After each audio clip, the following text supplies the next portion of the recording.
I would like to welcome officially everybody to the Western Bird Banding Association's seminar series. My name is Danielle Kaschube, and I am the president of the Western Bird Banding Association. I'm also the MAPS coordinator with the Institute for Bird Population. So this is a joint presentation for both WEBA and IBP. Today, I'm going to go over some basics of molt and WRP and give some examples. And one of my greatest faults in life is I like to talk really, really fast. So I'm going to try and go slowly. And if I say something that doesn't make sense, please feel free to unmute and ask a question and say, what did you say? But I will try and be slower than usual and cover things in a logical fashion.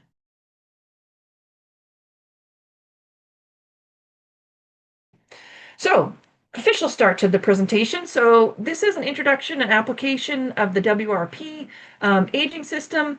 For those of you who don't know, it's the Wolfe-Ryder-Pyle. It is named for the people who put the system together. I'll talk about what the system means. But I think, first of all, my daughter would like me to say that this is a webinar. You can all groan if you'd like on your own little things. I don't know if you got that, webinar. Anyways, I had to say that for her. But I'm also changing the name of the Wolfe-Ryder-Pyle system to, mouse is not working, to the We Rock Plumage Aging System, because that's what this is all about. It's all about us learning about plumage and how to apply it. So I think we might be able to remember it better if we call it the We Rock Plumage System. So I'm sure that I could be sued for changing that name, but hopefully these gentlemen, they're quite nice and they won't come after me too much. But you might remember it better this way. So as we walk through this, there are some rules that I want you to think about as we go through this talk so that you kind of have them in the back of your head and you can think about them as we talk about the basics and how we apply them. So you guys are all bird banders and you know right away that bird safety comes first. So no matter what, when you're working with bird and trying to decide your WRP code, the bird safety comes first. We would rather see that bird fly away than to have those WRP codes. They are important and interesting, but bird safety comes first. Another thing that I want you to remember when you're working with your birds is that you record only the clues that you see. We'll go into that further as we go along, but some people feel really bad about leaving blanks on their data sheets. It's fine. There's blanks on the data sheets when we're working with plumage. Okay. When we have a bird, not all these individuals are going to give us the clues that we need to make a definitive conclusion. Everybody tries really hard to make these conclusions, but I'm giving you permission to say, I don't know. It's a really important thing for especially beginners to be able to feel that they can say unknown. I don't know. It's an okay thing. So I'm giving you official permission to do it. Another thing I'm going to slide in here is that when you're working with WRP, you need to determine if your species has a pre-alternate molt before making your conclusion. We'll talk about molt in a minute, but I'm going to put that in as something to put in the back of your head. And then you want to take your time when you're making your conclusions. You can make your conclusions about age and WRP after your bird has been released if you have the actual data and clues your bird has given you on your paper before you let your bird go. The age and the WRP are conclusions.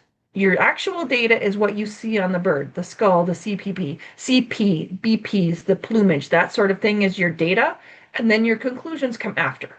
Okay, so those are some basic rules that we're going to remember, but we're going to take it all the way back to the basics, and we're going to talk about molt.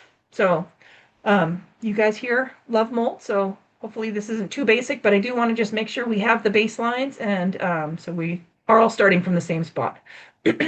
So molt, it's a change of feathers. It happens in all birds, and molt is the way that birds keep their feathers healthy.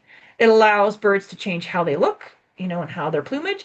It tends to happen on a regular schedule, and depending on their lifestyles, different groups of birds molt differently. For example, ducks and geese can molt all their flight feathers at one time, but passerines need to take their time and molt only a few flight feathers at a time. They can't even molt all their body feathers. They'd be bald. It'd be interesting, but weird. So they have to take their time when they molt. Okay, molt is energetically costly. It takes energies and materials to grow feathers, and the bird's ability to fly and thermoregulate to keep warm or cool are compromised. And flight is compromised as well because there's a big hole in the wing and the airfoil, and it's smooth, and the smoothing of the air that the body feathers do is also disrupted. So molt is a very rigid process and how it happens. And because it's a rigid process, we can make assumptions and we can make predictions about what is happening. And everything happens on a very regular schedule. So it's kind of a nice thing in that because of the costs of it, it happens on a regular basis that allows us to make conclusions. And because molt takes so much energy, it really does take place between other high cost events. So birds tend not to defend territories or produce young or migrate during heavy molt. They will do maybe some light molting when these things are happening, but oftentimes molt and these other big biological processes happen at different times. So far, so good? Any questions about that? Okay, I think that was something you probably all knew already. So we're going to take some time here. Anyone who's been in my classes before, they have heard this story before, but it's an important story, so we're going to talk about it again. So in the past, the biologists and people talking about birds used to use plumage terms like nuptial plumage or post-breeding plumage. And the problem is that these terms like nuptial are very anthropomorphized, and they kind of stunted how we could look at molt. So back in the late 50s, Philip Humphreys and Kenneth Parkes came along and they decided that they needed to change the way we talk about molt and talk about feathers. And so they published their system in 1959, and it's called the HP system. And they tried to take the human bias out of molt terminology. So their first part of their system indicated that all birds have at least one plumage, which is the basic plumage. And if we think about birds like chickadees and blue jays and cardinals and woodpeckers, they have the same plumage all year round. They change their feathers once a year. They look the same all the rest of the year with that basic plumage. The way that you get into a basic plumage is through the molt named for that plumage. So a pre-basic molt takes you into basic plumage. A pre-formative molt takes you into formative plumage, etc., etc. When they were talking about molt, Humphrey and Parkes also said that the pre-basic molt starts the molt cycle. Okay, so they tried to take the system of molt away from the calendar and say that we have cycles, and the cycles can range from shorter than a year or longer than a year, depending on the species. So the pre-basic molt is our starting line, and it varies from species to species. They also stated that the pre-basic molt includes most or all feathers. That was part of the definition of a pre-basic molt. Some species have additional molts. And the most common additional molt and plumage is the pre-alternate molt and the alternate plumage. Okay, so the really important things in their system was that all the birds have at least one plumage, and that's the basic plumage. The way you get into that plumage is through the pre-basic molt. The pre-basic molt starts the molt cycle, and it includes most or all feathers. So it's a pretty straightforward system. It takes away those anthropomorphized terms and things like that. Okay, so they didn't make judgments about what birds do in their alternate feathers for those birds that have a pre-alternate and alternate plumage. So for North American passerines, we think about alternate feathers as being the breeding plumage. They're pair bonding, they're laying eggs, they're raising young in those alternate feathers. But in other species, such as in ducks, they're pair bonding, but they're not actually breeding in their alternate plumage. So I want us to kind of divorce those alternate feathers from the breeding plumage as part of the words that we're going to use. Okay, so we're going to go back to the problem with the original HP system is that they called that first fall molt in young birds the pre-basic. So if you're a person who learned to band, when I learned to band 20, 30 years ago, we learned that the birds had their pre-juvenile molt in the nest, then in the fall they had their first pre-basic, and then they did their second pre-basic in the following year. But when you think about it that way, that pre-basic of that young birds, it breaks some of the Humphrey-Parkes rules, okay, in that it doesn't molt all of the feathers. Okay, for that young birds, they're often just molting their body feathers. They're not molting their flight feathers. So there's a rule broken there. Also, it's kind of odd to start the cycle several months into a bird's life. So that also broke the rules. So in 2003, a new system changed, and so that now we have. I'm going to go back. Yeah, in 2003, the new system changed it so that the first fall molt a species has is that preformative. And the molt in the nest is now our first pre-basic, which is equivalent to the pre-juvenile. Okay, and this creates the revised Humphrey-Park system that we use. So I think this is something that we've kind of all gotten used to now. If you used to have one of those old black pile guides, you had to do some translation in your heads. And I know a lot of you that are on this call learned in that transition zone, which was really annoying and hard to put your brain around. But I think we've smoothed it out. So if we think about that molt in the nest, it's really important to remember that most or all feathers are molted. We're getting new feathers in there. Okay. And it's the start of the cycle. So that fits what Humphrey and Parkes said was the basis to their system. Okay. Now that first basic molt is really special because it's so special, we also call it the pre-juvenile. Okay, so it has two names for the same thing. Okay, so if we have, this is Joe Bird. I know a lot of you have met Joe. This is probably a really familiar graphic to a lot of you, but it might be new to some of you. So this is the life of Joe Bird. Now, Joe could be any species you want. Joe could be female. Joe could be male. We're really flexible with Joe. But this is a basic, very simple life cycle of Joe Bird. There is no pre-alternate. There's no auxiliary molts. It's just a straightforward passerine. So in that lifestyle, we start out as eggs. We pop out as a nestling. They fledge. Okay.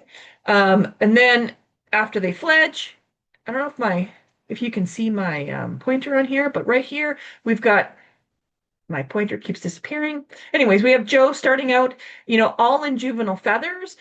He's in his juvenile plumage. He's going to continue with his life, and when he continues with his life, he's going to have his preformative molt. Okay, in this preformative molt, he's going to change some of his feathers, but not all of them. He's going to change the ones that are going to help him thermoregulate. He's changing the ones that are going to help him be more aerodynamic. You can't have these flyaway juvenile feathers all over the place.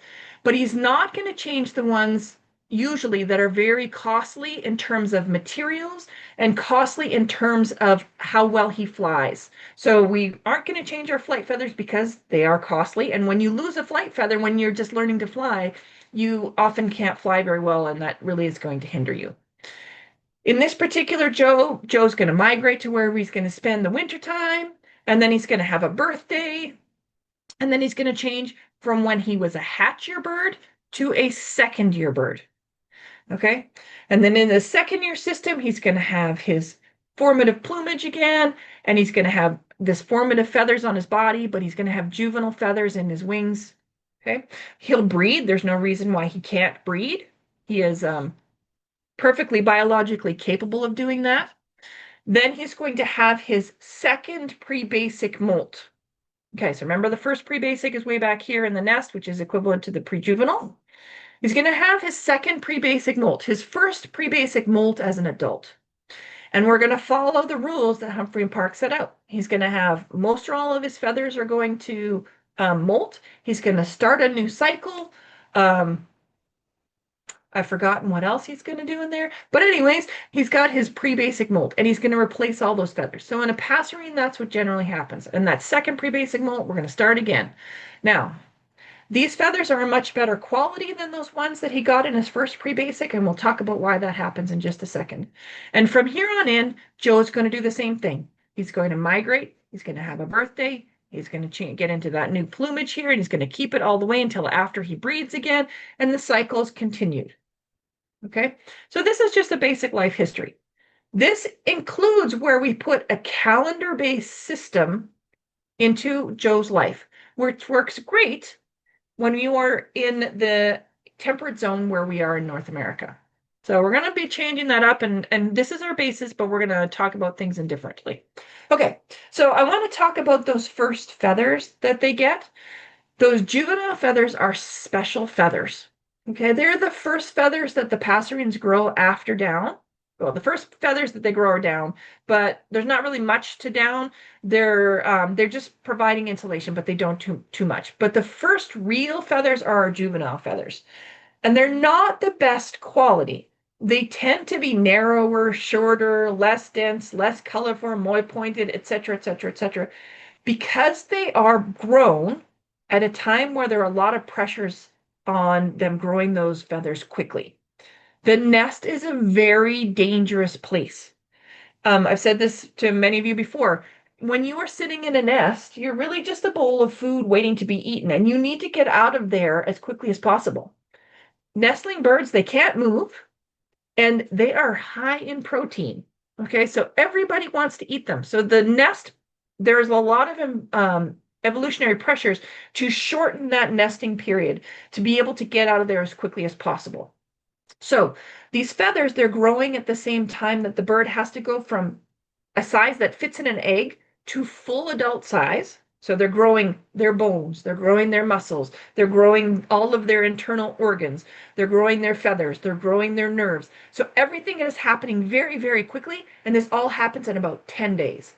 So something's got to give. And one of the things that gives is the quality of these first feathers. They are special in the fact that they kind of stink. Okay. Um, but the presence of juvenile feathers is what allows us to age passerines. As long as a bird has a juvenile feather, we can figure out what age it is. It's when we can't figure out if it has juvenile feathers or after those juvenile feathers go away that we have troubles figuring out the age of the birds. Okay. In addition to the pressures that are put on these feathers to grow so quickly, it's also the first feather that the follicles have produced, and these follicles are immature as well. So they're not, used to growing feathers. They're in development as well. So there's another pressure to have these juvenile feathers not be as good a quality as others. So remember that these juvenile feathers, they're not good quality. And so, but their presence is what allows us to age birds. It's like a treasure hunt. When we catch a bird and we're looking at feathers and things like that, we are really on the hunt to find, it's like a treasure hunt to find those juvenile feathers. Okay, so just to go through the molt order of passerines, the first non-down molt is our pre-juvenile molt, which is equivalent to our first pre-basic. So all the feathers come in at once, and they're not the best quality. The next molt that passerines have is a preformative molt, and that's the first fall-ish. Some of them do it like right in the nest, some of them take a couple months, but first fall-ish is usually where it happens. And usually only some feathers are replaced. In some, like there are exceptions. I'm going to tell you, no matter what rule I give you, there's going to be an exception. But for the most part, usually only some feathers are replaced, and they're usually not the flight feathers. I'm sure you can all think of exceptions, which is good, but you know, there are always exceptions. Anyways, this is energetically thrifty. Okay. Then the next molt that all birds are going to have is a pre-basic molt, and most or all feathers are replaced. In the pre-alternate, some species insert those, and in passerines, it happens usually on the winter grounds just before they migrate back to where they are going to breed. So for pre-alternates, some feathers, usually just the body, but more can be replaced, and not all passerines have these. Okay, I'm just going to interject a thought about pre-alternate molts. We often think about pre-alternate molts as happening before the breeding season so that species can look all beautiful and be, sexy for when they want to molt. But I want to put another thought about evolution and another reason why these molts can happen. And it's sun. Sun is really, really hard on feathers, and it degrades feathers. Species that spend more time in the sun because they go to a tropical place in the winter, they are much more likely to have a pre-alternate molt because they're spending the summer here, and then they go and spend another summer somewhere where there's a high sun load. So species that are long-distance migrants are more likely to have a pre-alternate molt. Goldfinches throw a wrench in that works. But pretty much everything else follows that rule. So you can think about that for pre-alternate molts. Okay. There are other molts, and I mentioned like the auxiliary molt and things like that, but these are our main ones: pre-juvenile, pre-formative, pre-basic, pre-alternate. Everybody still on board? Any questions so far? Questions? There is a question. I think it's going to be answered as you move on, but Judy, I'm not going to even say the last name. I'm sorry, I'm really bad at names, but it says, why is it preferable to call the first molt the first pre-basic molt rather than the pre-juvenile molt? I don't know if you want to answer that now. I feel like you might get to that pretty soon. I will answer it now, just um, because it's special.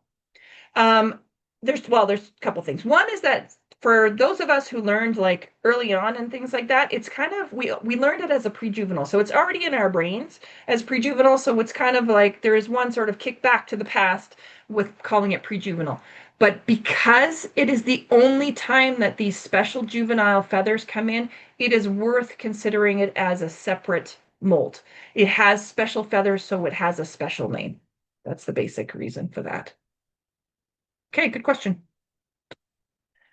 Okay, I have to move something here so I can see what my title is. So in the current aging system that a lot of us grew up in, it's based on the calendar year. We talk about hatch year birds and after hatch year birds, which are second year and after second year birds.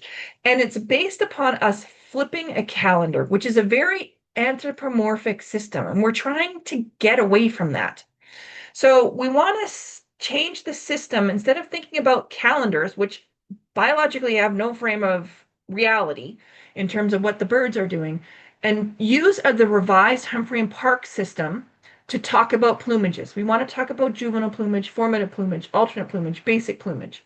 Okay, the WRP system uses those terminologies to frame how we talk about the age of the bird and how it's applied. Okay. So this is the same graphic we saw earlier, just framed differently. This is Joe again, but I just took it out of that graphic we saw before. So this is the same life cycle. He has, starts in the nest, he has a pre-juvenile, he pops out of the nest in his juvenile plumage, he has a pre-formative. In terms of North American temperate zone birds, this is a great way to think about birds. We have young birds, and for a little while, our calendar flips, then we can consider them adults. It works really great in terms of talking about birds. Okay. But if we go to the tropics and we think about how this calendar system works, there are birds that can breed in November and December. And so we could have a juvenile bird in December, which is fine. That's species and it's tropical and that's great. Similarly, in January, that same species could have a nest and then fledge a bird. Okay, so that bird at that point in time in January would be a hatch year bird because it fledged after the calendar. So now we have these two guys sitting here in January, and while they're in the nest, we know who was born in before the year flipped and after the year flipped. But once they're out in the woods and we're catching these birds, we don't know if this one was hatched in December or was it hatched in January. Was this one hatched in December or was this one hatched in January? We don't know. And then they have a preformative, and we still don't know who's a second year or who's a hatch year. The calendar system falls apart quite quickly. And then when we go back down and we catch them in January again, is this bird a hatch year bird or a second year bird or an after second year bird? The system falls apart. It just doesn't work when we take ourselves out of this very rigid time zone when we have a winter. Okay, so this was a real driving factor for the WRP system. So using the Humphrey-Parkes terminology, we want to now use these plumages to talk about the age of the bird rather than the calendar. So the Wolfe-Ryder-Pyle or the WRP plumage system is based upon molt cycles. Talks about the first cycle, the second cycle, the third cycle, the definitive cycle. And it uses the plumage, the juvenile, formative, and alternate and basic plumages to fit birds into their categories. It doesn't depend on the calendar year. Okay? And the age brackets are more specific than those assigned by the calendar-based system. So in the calendar-based system, you have hatch year, second year, And in those things, you can have multiple plumages. So the age brackets of the We Rock plumage, I'm going to work on that. The WRP system are more specific. You can find out more about the biology of the bird than using the calendar system. And as I've mentioned several times, this WRP system is based on the revised Humphrey-Parkes system. Okay? And it's been modified to deal with a bird undergoing active molt. So it has that capability as well that the calendar system didn't have. Okay, so there's building blocks to the Wolfe-Ryder-Pyle system. There's three main blocks in or positions in the WRP system. Okay. I like to start from the back end. It's just how my brain works better. So tonight you're going to start from the back end. And we have talked about the plumages. We've talked about juvenile, formative, alternate, and basic plumages. Okay. And there's also these auxiliary supplementals and unknowns. Okay. So this is our plumage. When using the calendar system, we're looking at the feathers, and we're already determining what plumage it's in. So this is very familiar to us, this third position, which is why my brain likes to go to it. So try it out for tonight, see if you like it. You can always switch it around if you don't. Okay, the second position to me is the easiest position because you just need to look at the bird and either it is molting or it's not molting. Okay, so that's the two choices. The cycle is when the molt is complete or it's mid-cycle, however you want to think about that word. And then if it's a P, it's in some sort of pre. It's in a pre-basic or a pre-juvenile or pre-alternate. So that's what the second position. Okay, this to me is the harder of the blocks to figure it out, is where the first cycle starts and where the second cycle starts and where the definitive cycle starts. I have some graphics later on that are going to help us see this, but the first cycle is from when it's in that pre-juvenile molt to its first adult pre-basic, which is its second pre-basic. Okay. For passerines, we usually can only determine if something is in its second cycle when it's actually doing that second pre-basic molt. So it's a very short amount of time when we can call something second cycle for passerines. Woodpeckers and other species outside the passerines, we have a lot more times when we can use the second, but for passerines, it's just a short time. And then once species look like something and they don't really change anymore, they're kind of in a repeat pattern, that's when we use definitive. There are other first positions for non-passerines, but we're not going to talk about that today. Okay, so these are our main blocks that we're going to use to build our WRP codes. And to me, this is the scariest part because there's a lot of, it's very terminology heavy and you don't understand how to put the pieces together. But it's just like opening a new box of Legos and you got all the bags and stuff and you're like, I don't know how this is going to go together, but we're going to take it one step at a time. We've got an instruction manual, this guy right here, which is the craziest instruction manual ever, but we've got it and it will help us figure out how to put the pieces together. Okay, so while these base blocks were what the WRP system started with, there were other reasons we needed to expand it a little bit to make some clarifications. So the first one is a minimum age, indicating that the bird is at least as old as the associated WRP code. So it's like you're walking along the street and you're like, okay, I got to the end of the block, but you're not sure how far along they got in their journey. You know they got to the big end of the block. So you could say she got at least, or the minimum distance she went was the end of the block. I don't know if that helps. Okay, but minimum is sort of, we got this far, but we don't know how far past that it goes. So our minimum ages are put in the front of all of the other three blocks, and we use that as that. Okay, now birds, they don't do things all at the same time. You may have noticed that. There's not like a buzzer and everybody starts their nest on day one and fledges on the next, buzzer or whatever. There is a lot of variation there during the breeding season, depending on latitude and success at getting a mate and success at building your nest and all these sorts of things.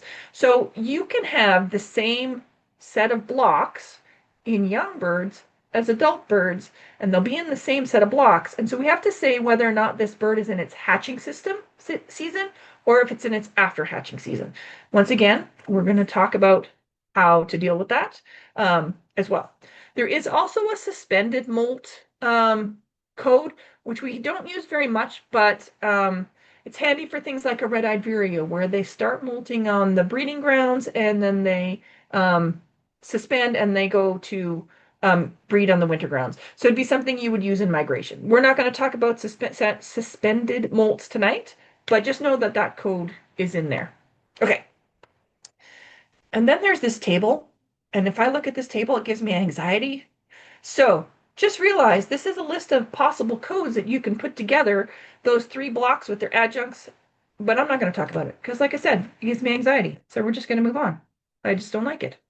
Okay, so I talked about the fact that we were going to put the plumage codes onto a life cycle so that you could see how these different codes go on there. Okay, so same life cycle, I'm just gonna, expand it a little bit. So first of all, we start in the nest. We're not worried about those guys. We're not worried about the down. Okay, so the first molt we're gonna have is our pre-juvenile molt. So this is happening in the nest. Also often happens a little bit outside the nest because they fledge early. Now, I'm gonna make you guys look. I'm trying to find my pointer here. So you see where this guy is got red feathers here? Okay. This is the start of our cycle. Okay, this is our first cycle. Our second cycle starts with the next pre-basic. Okay, so first pre-basic, second pre-basic. This in here is our first cycle. Something that you can see in your first cycle is that there are red feathers somewhere in that system. That's kind of the key to figuring out if your bird is in its first cycle or its definitive cycle. It's kind of a key. Okay, so let's go back to the beginning here. So we have a bird. It's going through a pre-juvenile molt. It's got red feathers. It's in its first cycle. Okay, once he has all of his juvenile feathers, okay, he's mid-cycle. He has juvenile plumage. He's got juvenile plumage. It's got to be in his first cycle. Okay, our next bird here, we have a bird. It's going through its next molt. It's only going to molt some of its feathers. That bird is going through its pre-formative. It still has juvenile feathers, first cycle. When it completes its molt, it's going to have formative plumage because it has formative feathers. It's in its cycle, and it still has those juvenile feathers, first cycle. It's going to have its calendar birthday because those still exist and we still need to know those because we got to submit that to the banding labs. Excuse me. So we're moving along. We're moving through the calendar. We're in January. We have not changed anything between December and January except we flipped our calendars. They don't know any different. Okay, so we're still in for first cycle. We're still in formative plumage. If the species has a pre-alternate, it's most likely going to do just its body feathers. So it could have 3 generations of feathers going on here. Could have juvenile feathers, formative feathers, and alternate feathers. So this bird is in its pre-alternate. It still has juvenile feathers. We got to be first cycle. Okay, same with this guy. It's beautiful now. He's gorgeous. Looks like a rainbow. He still has juvenile feathers, so he's in his first cycle. Okay, so now we're going to change it up now. We're going to go and enter our next cycle, and we're going to have a pre-basic molt. This pre-basic molt, he's got all sorts of things happening here. He's like kind of psychedelic, but he's molting everywhere, and he's going to change all of his feathers. And so when when he's doing this, he has basic feathers, which we'll be able to see. So that lets us know that it's in a pre-basic, but it still has some juvenile feathers. So we know it's moving from its first cycle to its second cycle. Right? When he's done, he's going to be all blue or whatever color he's going to be, but he's going to be in definitive cycle. He is considered definitive because this guy here, this guy in the second row, looks like the guy in the third row, who's going to look like the guy in the fourth row, who's going to look like the guy in the fifth row. After a while, they just look the same. Okay, so that's why we call it the definitive cycle. This guy here, he's going to have a birthday in December. It's going to look the same in January. So we have a DCB here. Then we're going to go through our pre-alternate, just like we did the year before. And we're going to go through a definitive pre-cycle pre-alternate because we don't have any juvenile feathers left on us. We call it the definitive pre-alternate. Then he's going to have a definitive cycle alternate plumage. And then the next thing he's going to do is we're going to have a definitive pre-basic. In this molt, he's molting all over the place. He's molting flight feathers. My bird is doing all sorts of crazy things now that I look at it. But this bird has got molt everywhere, and he's got two kinds of basic feathers, but no juvenile feathers. That's why we know it's in a definitive pre-basic, not the second pre-basic. Okay. And then he's going to go back into his definitive cycle basic feathers. So this is a typical bird in the temperate zone. Now we're going to look at what if our system still works in the tropics. So we've got these birds in the tropics. We come out of the nest. We go into our first pre-juvenile. First cycle, it has juvenile feathers. We're in molting everything. So that system works. Our cycle still works. And then we're going to go into our juvenile plumage. These feathers, they're fluffy, they're poor quality. We are fully in them. So we're, in our juvenile plumage. We have juvenile feathers. So we're in our first cycle. Still working great. Now we go into here. We're not worried about whether these birds are hatch-year birds or second-year birds. Okay. We know that these birds are in juvenile plumage. They're a cohort, a young set of birds. So when we're looking and trying to analyze it, we know which birds are young and which birds are old based on their plumages. Okay, these birds are going to do the same thing. They're going to have a preformative molt. They're only going to change some of their feathers. Okay, not all of them. They're going to retain some juvenile feathers, which makes them be in their first cycle. Okay, we're going to do whatever we're going to do. These guys are going to breed. They're going to have young as well. No reason not to. This bird is still first cycle formative bird. And then, January is going to do whatever he's going to do. And then they're going to have a pre-basic. Just like the birds in the temperate zone, they're going to molt most or all of their feathers, and they're going to go into their definitive cycle basic feathers and continue through life like that. So far, so good? Okay. That's the theory of things. Okay. We're going to go back to the rules to remember, and we're going to start moving from theory to practice right here. So this is where we're going to get into our examples. So bird safety comes first. Another rule, record the clues you see. Okay, don't make stuff up, and you'll see what I mean in a minute. All individuals are going to give you the clues you need to make a definitive conclusion. You want to know if the species has a pre-alternate molt before you make your final conclusion. Take your time making your conclusions, because you can do it after the bird's been released if you take the data from the bird. Okay, so this is what I mean by recording only the clues you see. Blanks in the plumage section of the data are beautiful. This is a beautiful set of data. I can tell what feather tracks they looked at. I can tell what decisions were made.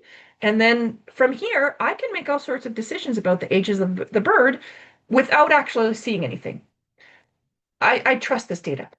This is other data that I sometimes get. And when I get data sheets that look like this, it gives me anxiety. Okay. Don't do that to me. I don't need that. I got lots of anxiety with everything else. Okay. So when I see data like this, it tells me that someone is writing things down that's supposed to happen. Oh, well, this bird has basic plumage. So, then in the primary coverts, therefore the primaries and the secondaries are supposed to be basic. But we're trying to look at the birds and to make the determinations based on what we see and what's helpful for aging rather than fill in all the boxes. This is a quiet, calming data set. I know what's in your brain when we look at this. So this is the sort of data that I want to see. I want to see what data is on the page based on what you see and what you can understand. Okay. Now, I say this is what I want to see in the data sheet. I hope this is what you want to see on your data sheet too.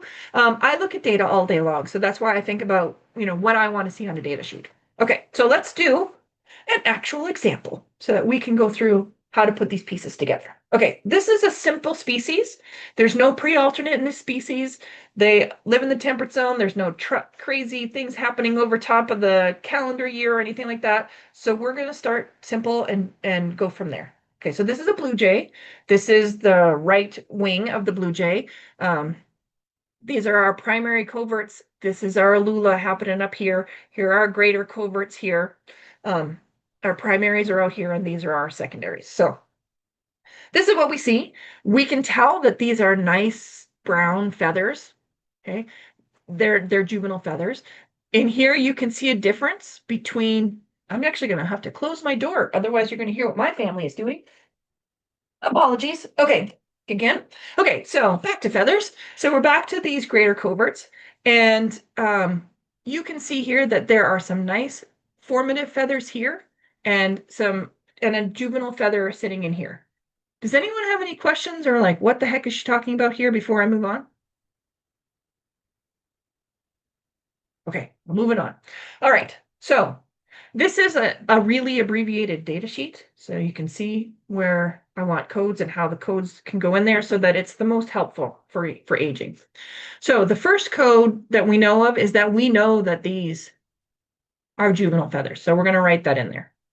Okay, in the greater coverts box and the secondary coverts box, because the greaters, the medians, and the lessers, they all go in that one box. We could have made a box for each one of them, but then we'd have boxes everywhere, and there are plenty of boxes on that data sheet already. As of 2025, we have split out the Alula because there was a request for Lula information. So that has its own box now, but for now, we're not going to worry about that. Okay, so pretty straightforward. We have juvenile primary coverts and a limit in our secondary coverts. For MAPS coding, we are very specific about what we call an L, and an L has a tract where there's both juvenile and formative within the same tract in order to call it an L. If you have alternate and formative feathers, we would not put an L in there. It's just a finicky part of MAPS coding to help us pull information out of the data. So there will be other systems, but for MAPS, we would use an L. Okay, so far so good, right? This is what we see, and this is what's helpful. These primaries, I don't see them well enough to know for sure. If I just had those primaries alone without these very brown juvenile primary coverts over them, I don't know if I'd be able to tell that those are juvenile or not. And I don't know, I certainly wouldn't be able to tell if these secondaries are juvenile or not. I just couldn't tell. It's based on how many blue jays I've caught in my world, about what it says to look for plumage in the Pyle guide. So notice how I leave those blank. It's okay. Blanks are okay. Okay, you didn't look at them. They're not, Peter Pyle in his book didn't tell you to look at them to be helpful. So we're leaving those out. Okay, so now we're going to start working on our WRP code. We have the data we need. So technically we could get rid of this picture of this blue jay and we could still do this WRP code, but we're going to leave it all up. So as I mentioned earlier, when I'm creating my WRP code, I like to work backwards. So you start with the plumage that the bird is in. So the bird has both juvenile and formative feathers. Therefore, it's in formative plumage, and the last box is going to be an F. So you can see down here, we put an F in the last spot of the WRP code. Okay. All right, next we're going to move to the middle box. So the question is the bird molting or not? So you know the bird's not molting. You're going to have to trust me because I got to see the whole line of data on this bird.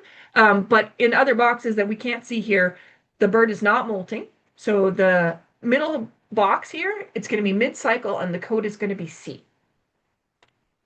Okay, so this is the life cycle of our bird. This is a blue jay. We've seen Joe Bird in those other formats. Well, this is just a way to look at at birds as well, in what molt, in what section, at what time of year. This is another way of looking at it. We have these on our website. If you want to go, you can go to birdpop.org and maps, and then maps chat, and then you can see all of these types of diagrams. But so right now we have a bird, and we have decided that our bird is in formative plumage and it's mid-cycle. So we have a bird up here at the top line. That bird at that time of year has formative plumage in its mid-cycle. We also have a bird at this time of year, which is an adult. So the question that we want to ask ourselves, we know this is a first cycle bird, okay, because it has juvenile feathers and it's in formative plumage. So we're going to fill that in. If I can change the page. Okay, so what we've done here is we've got this bird and we've called it a first cycle formative bird. We have created our WRP code. But an important piece of information that's missing is whether this bird is a hatch-year bird or an after hatch-year bird. So whether this bird is an adult or a young bird, so that when I'm looking at analyses, I would need to know if this is young or adult when I'm trying to figure out all sorts of different things about survivorship and productivity and things like that. This code for right now is not helping me do that.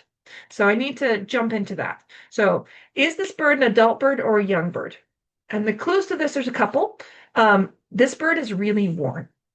A young bird would not look like it has been through the ringer.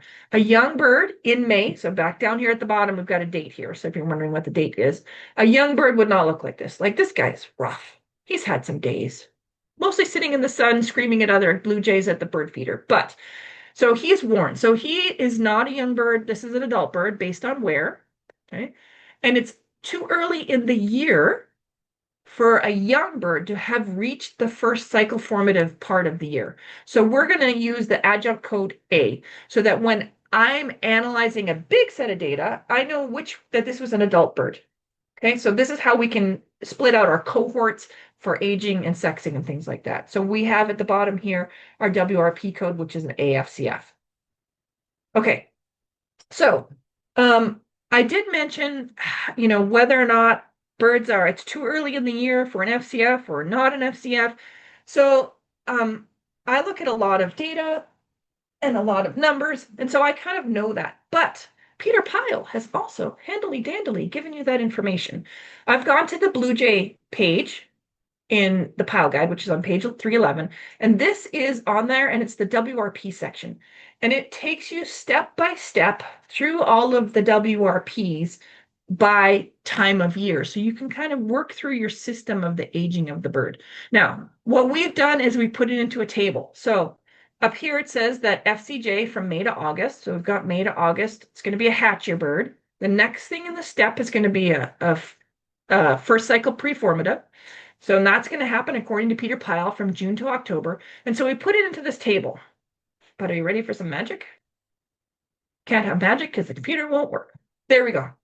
So then what we've done is that information that's in that table has been graphed. So you can see from that little clip we had before, the FCJ was from May to August. The first preformative started from June to October. And so overlaying the information that was in this table, we can graphically see what age classes are possible based on the time of year. Okay, so we had that bird, that blue jay, it was May. So we could have a bird in first pre-juvenile. Our bird was not molting, so it couldn't be that one. Our bird was not in juvenile plumage. It wasn't all, it had formative feathers, so it couldn't be an FCJ. Okay. It wasn't molting, so it couldn't be that. Okay, but we have a bird in first cycle formative. So this is a red colored bird. So this bird was a second year bird. Okay. Some of the systems is that we in MAPS ask you to always decide whether or not that your bird is a hatcher FCF or a adult FCF. So that's why there's 2 extra lines. So according to this backs us up. FCF, if it's going to be a bird in first cycle formative plumage, it's going to have to be a second year bird, which is an adult bird. Okay, so we have these graphs. These graphs are part of MapsNet. So if you're doing maps banding, these tables and these graphs are sitting in the background of MapsNet. We're going to put them out somewhere, but we're still creating them one step at a time. So these will be available, but they're not available yet. Okay, so let's go back to our Blue Jay here example. And then we're going to go and make sure that everything is all filled in. So we started out, we have our juvenile plumage in the primary coverts, our limit in the secondary coverts, our AFCF is there. We've decided this bird is a second year bird because it's an adult, which is great. And we decided it by that limit and the amount of wear. So this F here, for you guys who aren't familiar with MAPS codes, this means it's by feather wear. Okay, so far so good on this Blue Jay. Does anyone have questions on the Blue Jay? Al, go for it. Yeah, there was a question. Somebody wanted to know, how do you know the greater coverts are formative and not juvenile? Okay, that's a good question. So when I look at these feathers, okay, first of all, if I go to Pyle, he will tell me that this distinct barring, okay, indicates that these are formative feathers. When you see a juvenile feather, it doesn't have that distinct barring. You see how bland this one is compared to the ones next to it. So you can tell that there is a difference within this tract, and that's how you could tell. There's also difference in length. Like there's a big difference in length. So that's another thing. If this was all one age, you'd get more of a gradual curve rather than this big step. That's a good question. So that's how I know. I did not read out a Pyle because we only have an hour today. But yes, that's a good way to do it is to practice. This picture comes from Peter, but if you want to see pictures of a variety of different ages, a good resource is Paranga from Nature Instruct, and they have different ages of birds laid out with very clear markings about with the pictures and where to expect different feather tracks and what the different birds look like of the different ages at different times of year. So Paranga, you can Google Paranga, which is the genus of tanager if you need to figure out how to spell that. It's just like a tanager. Okay? All right. So you guys held on for the blue jay. And now we're going to talk about something a little bit more complicated. We're going to talk about common yellowthroats. So if you can extract this little monster from the net without losing your mind, then you have to look at his plumage. All right, so we're going to start here. And I want to talk about things like alternate plumages, and I want to talk about uncertainty here. So this is our common yellowthroat. It was caught in northern Alberta, and it was at the end of June in 2011. Okay, so when I look at this common yellowthroat, it gives me a little bit of panic because it's green, but he looks a little bit rough, but he's got good edging, but he's got fat feathers, but they're pretty rough. And so I'm sort of waffling. So I specifically chose this picture because it is a little trickier to figure out what this bird is. So I think that these feathers are basic feathers because they have a nice green edge. And I think these are basic because they have a nice green edge and they're kind of fat. There is a bit of a contrast here, which makes me wonder, do I have it correct or not correct? So this is how I would score it. I would be liberal in how I score my feather tracts. So I think that these are all B. When I make my final conclusion, I will be conservative. So I want you to kind of think about those two things. And then as you get better off, more and more familiar with whatever species you're working on, then you can be more confident in what you're using. So here I've got this bird. I have lots of questions. I'm really not sure what it is, so I'm going to move on. Okay, so this is back to the rules to remember. One of the rules that we're going to remember is that not all individuals are going to give you the clues to make a definitive conclusion. And I remember I told you it's okay to say you don't know, and this is where it's really important. Okay. I also told you need to determine if the species has a pre-alternate molt before making your conclusion. Okay, so this is going to come in next. So I'm just going to add to my list of rules to remember because, got to add some rules. So a decision that we made when we decided this year, it's 2025. This isn't something that you guys missed. We kind of just we're working with those graphs and figuring out how to determine what goes on the graphs. So I talked to Peter Pyle, and he said, we just need to think about this differently. We are trying to see things that aren't necessarily visible to our human eyes that might be very visible to the bird's eyes, what's happening and what they're doing. We're missing big pieces. So the new rule that we're going to go with, if the species has a pre-alternate molt, we're going to assume that all individuals of that species have a pre-alternate molt. Okay, so this is important for something like a common yellowthroat because in that molt section of the Pyle guide, it says pre-alternate, absent to partial. We're just going to assume that it's not absent, that all of the birds have a pre-alternate, even if it's a few feathers.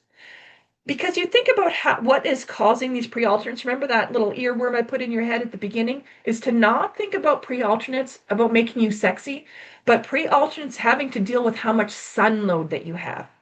And while young birds might experience more damage due to sun load, the adult birds are going to have sun damage too. And so they're going to molt some feathers, even though to our human eyes, we may not be able to see them. So if any species has a coding that says absent to partial or absent to limited, we're going to assume that the bird is having a pre-alternate molt. Okay, I know that's kind of a curveball, but hold on to that tight because that'll help us when we're aging. Okay. So when we look at this guy, I don't know if he had a pre-alternate molt to look at him. He's kind of green. These green birds are crazy, and I have a darn hard time dealing with him. It's the same guy we looked at before. So this is the body of that bird. And he looks a little rough. but I really can't tell if there are alternate feathers in there or not. I just don't. So we're going to assume that some of his body or some of his head, when I look at his face, I'm assuming that part of his face got molted. Like he looks pretty black in there, but you know, some birds you can tell and some birds you can't. So this guy, we're going to assume he had a pre-alternate molt. Okay. And then the next thing I just talked about earlier was be liberal with our feather tracks, conservative with your final decision. So I added some more rules to remember in there. Okay, so I'm going to assume that he has some alternate plumage in his body, and so I'm going to put an A here. Now that I have my data, which is these feather tracks, I'm going to make my WRP code, and I'm going to be conservative when I do it. Okay, so I'm going to start backwards again. I'm going to assume that these guys have alternate plumage in his body. And we're just going to assume that. Because the species has a pre-alternate, I'm going to assume that's in there. I don't know what these guys look like on the winter grounds. For all I know, they're pink. I know they're not pink, but well, I don't really know. So maybe if I had experience both on the winter grounds and on the summer grounds, I could say, oh, totally, this guy has alternate plumage, but I don't have that experience. So I'm going to assume that based on what Peter Pyle says, that he's got a nice black face, there's no flecking, we've got alternate plumage. Okay, is this bird molting? Nope. Once again, I know this bird, he's not molting, so the middle cycle of the code is C.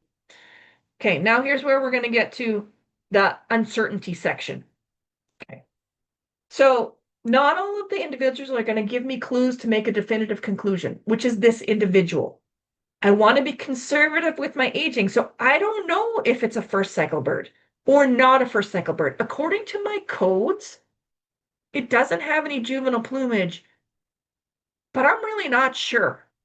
I know that through its life cycle, I know it made it to at least its first cycle, but I don't know if it made it first past that. So I'm going to say that it's a minimum first cycle bird. I know that was a curveball. Okay, so this is his life cycle and is how he molts through time. So I know he's got more than juvenile plumage because he's got that nice black face. And so even though there's no face on here, this guy would not have that black face. This guy would not have as much of that black face. So I know he's past his formative. I know he's one of these two guys. He's in bird in alternate plumage because he's got that nice black face. He's got one of these things, but I don't know which one. So I know at least he's at minimum first cycle. Okay. And when I look at this time of year, okay, that was late June. Okay, so I know it's a bird in alternate plumage, so I could have it as a first cycle alternate bird. I could have a definitive cycle alternate bird, or I could say it's at minimum first cycle alternate. So according to Pyle, that MFCA code is allowable at that time of year. Biologically, it makes sense. And so, oops, that's what I'm going to go with. Apparently, that's where I went. And the age of this bird, I didn't decide if it was a second year bird or an after second year bird. I decided it was just straight year after hatch year, and that's all the decision I'm going to make. Notice there are some nice blanks here. Okay, blanks are fine. They're good. Okay, so this is how this data would look for me. Okay, so it is 7 o'clock, which is exactly the time I'm supposed to be done. That said, I'm not going to run away. I'm here to answer questions that you guys might have, but thank you for coming. I hope this was helpful and that, remember, you rock plumage. Maybe we should say it's a WRP, but we rock plumage. So remember that. And so the Western Bird Banding Association thanks you for coming, and the Institute for Bird Population thanks you for coming. And I am ready for questions. Go for it. So, Danny, there are a couple questions in the chat. So I'm going to start with, does trace molt count as P in the second position, i.e., how much molt has to be present for it to be real? Does just a few pin feathers in one side of the breast count? I don't know who's asking these questions, but that is an excellent question. So the way we Judy, determine if sorry. okay, no, that's fine. It didn't matter who said it. They just did a great job. It was a great question.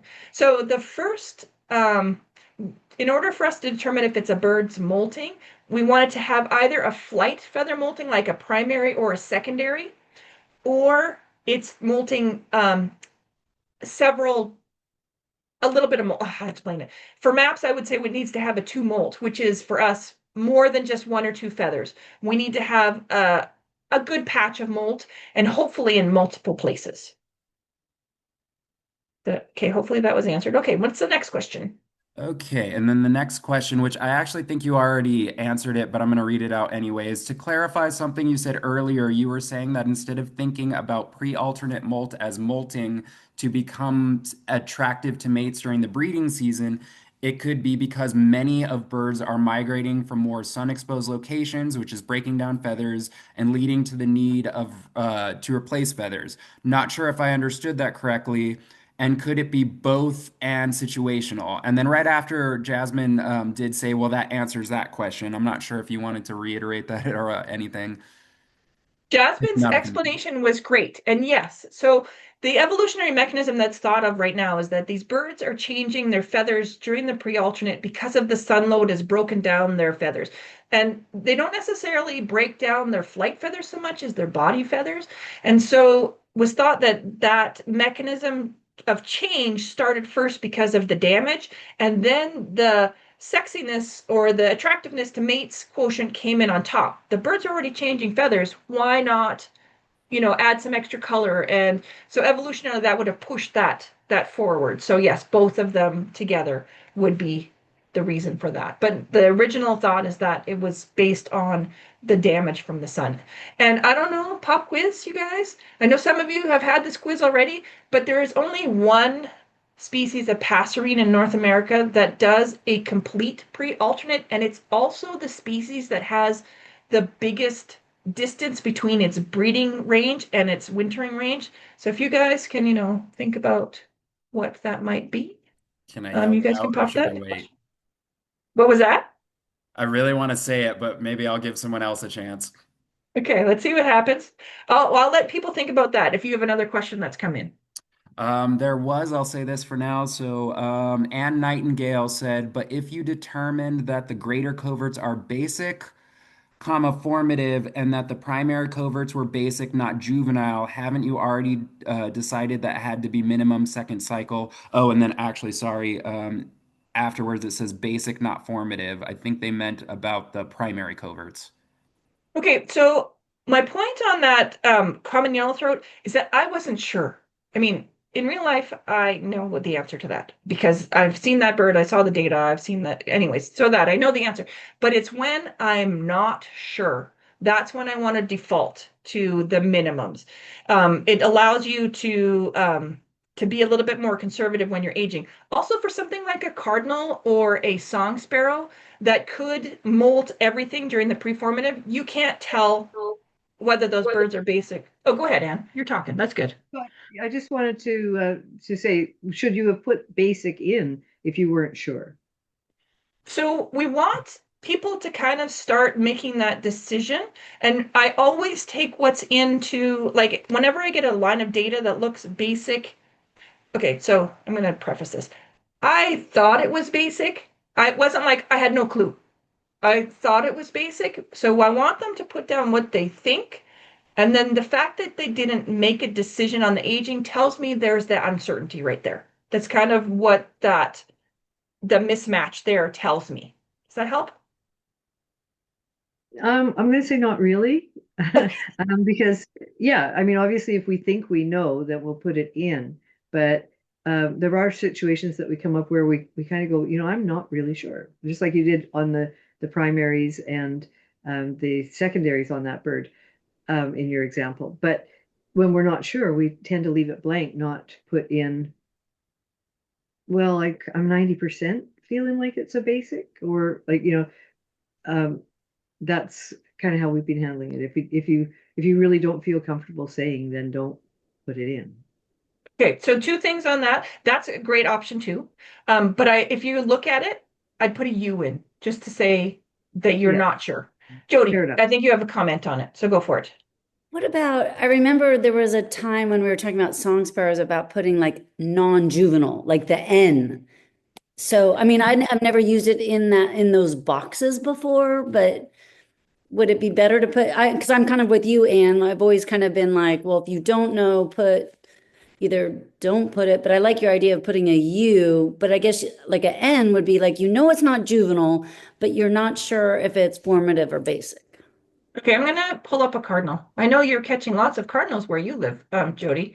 Um, but I'm gonna pull it up just because it's a good example. I'm ready for anything here, people. I know. Where's this? It's a song sparrow. Okay, we're gonna use a song sparrow because you catch song sparrows. We'll do that. Okay, so this is a song sparrow example, and the reason it's special is because um, song sparrows can have a complete preformative. So this is a little different than what we're talking about with Anne. And so for the what Anne's question is about certainty. This is also a little bit about certainty, I guess. Okay. So this song sparrow, it's June, and we have these primary coverts and these greater coverts. I know they're not juvenile. So I'm going to put an N in there. I do know that. But in a song sparrow, they can have a complete preformative. So this individual bird could be a second year bird that went through a complete preformative, or it could be an after second year bird that went through a complete pre-basic. And I can't tell. And so this is specific to the molt strategy of the individual. So when an species can have a complete preformative, that's when these ends come in. They come in for the cardinals and they come in for the song sparrows and our bush tits and our wren tits and things like that. So that's where those come in. Okay, and did I answer your question with the U's rather? Yeah, no, the use part made sense. I'm just going, what? A song sparrow can have a complete preformative? I was Yeah, not aware of that one. I know this magic little purple book, he like switched up so many things. So if you would put in MapsNet that you called a song sparrow, a definitive like an age 6 or like a specifically an older bird, MapsNet would flag it and say you can't call it a DCB or an age 6. You have to call it an age 1 or a minimum for cycloformative. It will flag it. Okay, Yeah, thank you.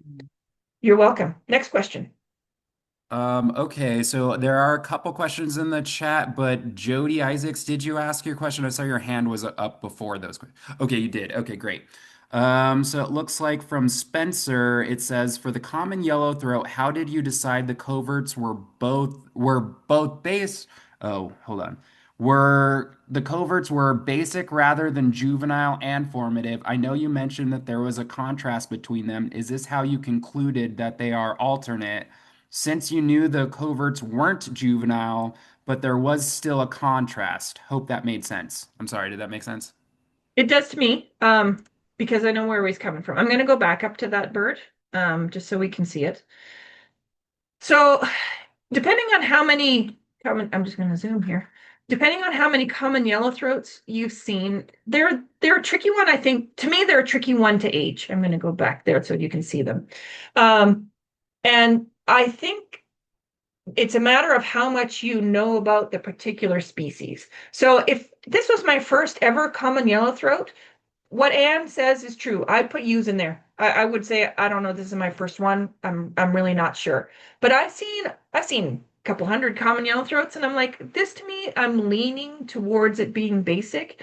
And so I know that this is a pattern that can happen. And so what to me flags on this bird that says basic is it has nice green edging on both these primary coverts and on the greater coverts. It's also got a really fat alula, which is not usually happening in a young bird. So it has clues that I, as seeing this bird, um, can kind of lean towards it being basic. So that's where I get. Also, I know these greater coverts are not alternate because in the common yellow throat, they don't molt the greater coverts in their pre-alternate. So that's just another thing I know from experience with this species. When we're working with these birds and determining the WRPs, the more experience you have, the more precise you can be with your aging. If you aren't experienced with the species, go with the minimums. They're great codes. They're the way to go. You'll get a correct answer. It won't necessarily be precise, but it'll be correct. And when analyzing data, we want correct. That's the number one thing we want. Be as correct as possible rather than I'm guessing, let's throw a dart. And that sort of thing. Hopefully that answered that question.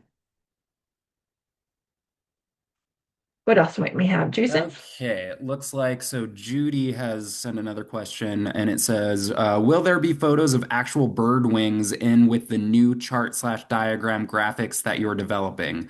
And then I think this is just a side comment, but it says also the color of the shafts on the common yellow throat seems to help in aging the tracks. Yes, it does. I agree with that common yellow throat question. In terms of will there be actual pictures, that would be awesome, but we are taking it one step at a time. We have lots of things that we would like to do with MapsNet to expand it, and we're working Red Mosey with the same graphs. There are the basis of that graph so that the Mosey program has the same graphs and things like that. So in my ideal world, yes, I would love to have pictures with all of them, but it's not going to happen for a while. Let me just say that. And a while could be 2 years or it could be 15. So yes, I'm sorry to say that that's not immediate thing that's going to happen. Another question? Okay, and I like the way that this was asked. Laurel Bird asks, so let's say I am aging a black-capped chickadee in November in Wisconsin. Joe Bird says it should have certain feathers as juvenile and some as formative, but just looking at them, I can't tell the difference, much less if they are basic. And let's say that their tail is pretty worn and I can't tell if their tail, sorry, I can't tell if their tail is has a wraparound with the white edge in the outer ones. How do I age this bird? And this is a pain I have felt personally. I totally understand that. I'm going to pull up the graph for that species so you can kind of see where the option is there. I've got to share a screen again. Have to figure out how that works. Okay, so this is the graph for a black-capped chickadee. So if we're looking in November, if you have a bird that has juvenile feathers, which in the case of your description, you don't know. Okay, if you did know, you could call it a bird in its first cycle. It would be first cycle formative. If you said no, definitely not, doesn't have any juvenile feathers, you could call it a DCB bird. You're definitive. But there's this magic in November, and it's called the unknown age bird, and you can say it's at least a minimum first cycle formative bird. We know it made it that far in its life cycle, but we don't really know. So in this case, you'd call it an MFCF, made it this far, and then if you needed a calendar age, it would be unknown age. And some chickadees are chickadees and they are stinkers. So sometimes you know and sometimes you don't. It is a species that often doesn't give you the clues that you need. And that is one of those rules to remember. It just doesn't always give you those clues. Sculling is always fun, but not everybody likes that. So it's fair. Okay. I'm going to continue through the chat, then I'll go back to Josie. One more question from the chat, and then I'll go back to Jody. Yeah, so and I guess actually so Laurel did ask as an extension of the chickadee question, so how would I list the feathers? Oh, so this is where we come down to unknowns. So if you want to follow so in here, he'll list the feather tracks you want to look at. And we have another set of graphs on that too, but so it says which feathers are useful at that time of year. So you'll go down and you'll say, okay, I'm looking at my greater coverts. I think greater coverts and chickadees are stinking hard. So I would probably call them ewes. That's just one of my defaults for chickadees. To me, the tail is usually helpful, but they could have lost that. So then if you think you have an answer one way or the other, you would score your tail feathers accordingly. Your primary coverts, sometimes they can be helpful depending on how many chickadees you see. One thing that I find is really helpful is to take pictures. If you take a lot of pictures of your chickadees and things like that, sometimes you'll see that, oh, yeah, when I see 10 of these pictures in a row, this chickadee looks different in the primary coverts than these other chickadees. And you can sort of see the patterns with your subspecies and things like that. So the pictures of your own birds is a really good way to go. And hopefully that answered how to score the tracts as well. Okay, good.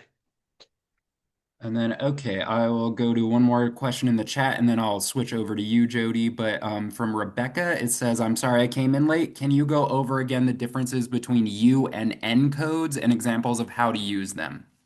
Okay, so an N code is for when you know an a tract is not juvenile. So if you and that's all you know. So when you're looking between like in that common yellowthroat tract, was that a good example? Trying to think of a good way to explain it. So I guess a U is when you don't know. You're like, I don't know if this tract is juvenile or if this tract is basic. And so oftentimes that's the dichotomy. You have a juvenile tract or a basic tract. So that's when you use the U. I have no idea which one it is. And N is more for when you don't know if it's formative or basic. For a song sparrow or a cardinal that goes through a pre-basic molt, a pre-formative molt that's complete, you know that the tract is not juvenile. You know that. So then you would use the non. So U is for I'm not sure if it's juvenile or basic, and N is for I know it's not juvenile, but I don't know if it's formative or basic. Hopefully that helps. And Jody, if you Jody? wanted to ask your question, go for it. That's so helpful, Danny. Thank you so much. Oh, good. I can't type this fast, so I'm just going to ask it. You can watch again too. Oh yeah, no, ask away. That's fine I too. can't like type and chat and come back. This is Wilson's Warblers. This is my Okay. question. We know from the new pile that they can go through their preformative in the nest. I guess. I know. And so we get a lot of Wilson's Warblers, and the variability is off the charts. I mean, in terms of we can catch them in like pin feathers. We can catch them in all juvenile. We can catch them but like in that first formative molt, because their feathers are so spanking new, you can't see like I can like a second year, I can tell the difference often, right? Yep. Between the primary coverts and secondary coverts. But when anyways, I just know it's that way because their skull, right? So I know Yes. they're a hatchier bird, but their plumage is so pretty. So I just don't score their plumage. I just age them on their skull because like, Yep. okay. Like I would assume tell that it's a formative feather. I would assume that it's a formative feather. Okay. Because the juvenile feathers are fluffy. And you're not catching a lot of like, you know how like the juvenile feathers are like that crazy wispy stuff? Usually with a Wilson's warbler, they really do come out of the nest fully formed in their formative plumage. So unless they're really wispy, I would assume that they're formative feathers.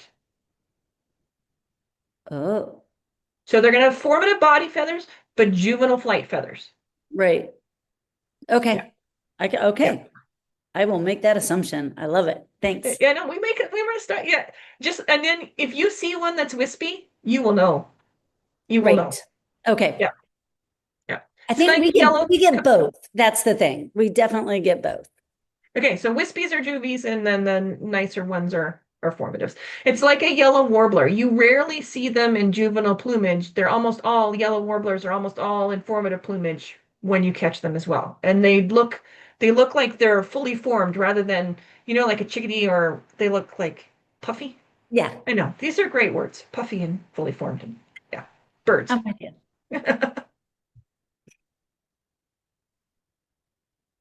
Okay, and I think that's all the questions. There's one comment. I do have a question afterwards myself, actually, but Jasmine just said, not a question, but I am loving these graphs, and the fact that they have the pile guide page included is so great. And I agree. Great presentation, Danny. I really enjoyed this, and all of your graphics were great. So I do Thanks. have a question. Your Wilson's Warbler discussion just got me interested. I have a lot of experience banding Wilson's Warblers as formative or not anywhere near the breeding grounds and not seeing the juvenile. I had no idea about the formative molt in the nest. So are you saying that the birds in the nest grow in juvenile feathers, then while still in the nest, push those out and grow in formative feathers? Okay. Crazy. Wow, that's Crazy. crazy and seems like a lot of energy that those parents are putting into there, but okay. So this is my comment as I have teenagers, and when they don't leave home and they stay at home and eat all your food, this is a really great strategy for these species and things that do this, like your common yellowthroats, yellow warblers, Wilson's warblers, Canada warblers. There's a whole suite in there, that whole clump of birds in there. They all do that, and it's really great for the young birds, is because they're feeding off their parents. They don't have to molt and feed themselves when they're doing that preformative molt. It's a really energetically costly thing. And it's really smart to stay at home and live off your parents. Thanks for coming. Good night, everybody.